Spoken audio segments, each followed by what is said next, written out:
Scared Stiff Part 7. No one had ever called him Jim before. It had always been Jimmy, like he was always a little kid or something. He sucked in a surprised breath. The older man had caught him off guard.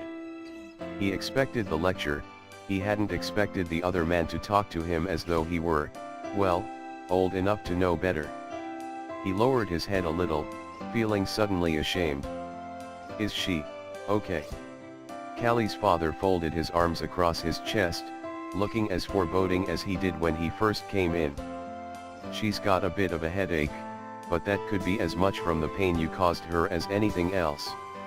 You cause my little girl grief, God help you. Jimmy swallowed, suddenly feeling the seriousness in the other man's words. Callie meant everything to him, and he'd hurt her, just like his father hurt his mother. He'd often wondered, growing up, whether that was the reason she'd had a nervous breakdown and had to have been institutionalized for a while. When she got released, she didn't even want to go back to get him. It took Jimmy a lot of years before he got past that particular heartbreak. He stared at the other man for a long time. Who was that guy anyways? Callie's father shrugged. An old friend of my daughter's. They went to grade school together, and he thought he could make things easier when he was in high school by knocking over a gas station. He had a gun and thought a robbery would make things all better for his family. Little did he know. He snorted, stroking his mustache thoughtfully. He was a little hoodlum all through school, but my daughter has a talent for picking someone who isn't known for making the right choice. He sighed. She made a real mistake, getting involved with a punk like you. Jimmy lifted his chin, his eyes glittering. I'm going to beat this, and get her back, he promised. Wait for it? Her father shrugged.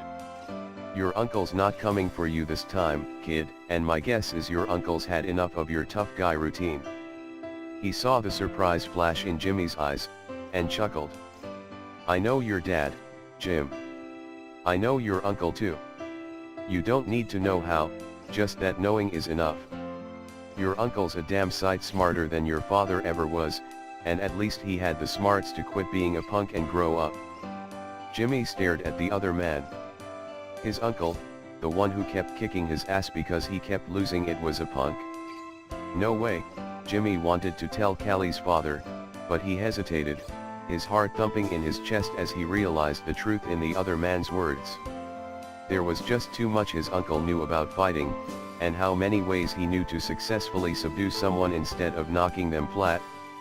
Suddenly, it made too much sense, and he realized that he'd entered into a realm where he was no longer the big guy. Oh, he said. Yeah, oh, he drawled sarcastically. You see, there's always someone bigger than you, just waiting for you to be a threat so they can beat you down. Only reason why Terry didn't hit you is because he has some sense of honor. Even I realize he was trying to help Callie. Jimmy reddened. So that was the guy's name. Half the time, when he'd attacked the other guys who'd talked to Callie at school, he barely knew them. He wanted to protect her and keep her for himself. Suddenly, he felt, rather than saw, a few other pairs of eyes on him. Older men, even older than Callie's father, were looking at him, sizing him up, as though they were considering. Jimmy clenched and unclenched his fists, feeling suddenly cold. I don't suppose you could bail me, could you? Callie's father snorted derisively. You cocky little, he shook his head, stroking his mustache again. Jimmy was so irritated by that one maneuver that he wanted to reach out and rip the man's face off just to get him to stop it. Callie's father was so annoyingly calm, like the rest of the cops he'd met over the years. Jimmy could feel his blood boil with the aggravation of it all. Didn't he know how scared Jimmy was? Didn't he care? The problem was, Callie's father cared all too much. That's why he'd gotten into policing in the first place. He was all too like Jimmy when he was a teenager, alone, afraid, and wanting to escape the beatings at home.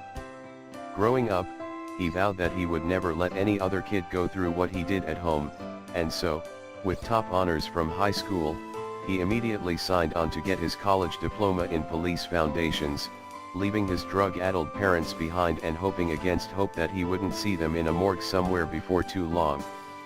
Of course, his parents did get killed. His mother overdosed and his father was shot, but he never went to the funerals. He didn't see the point to it. He hadn't spoken to either of them virtually since he'd left the house. He hadn't even thought of it as home anymore.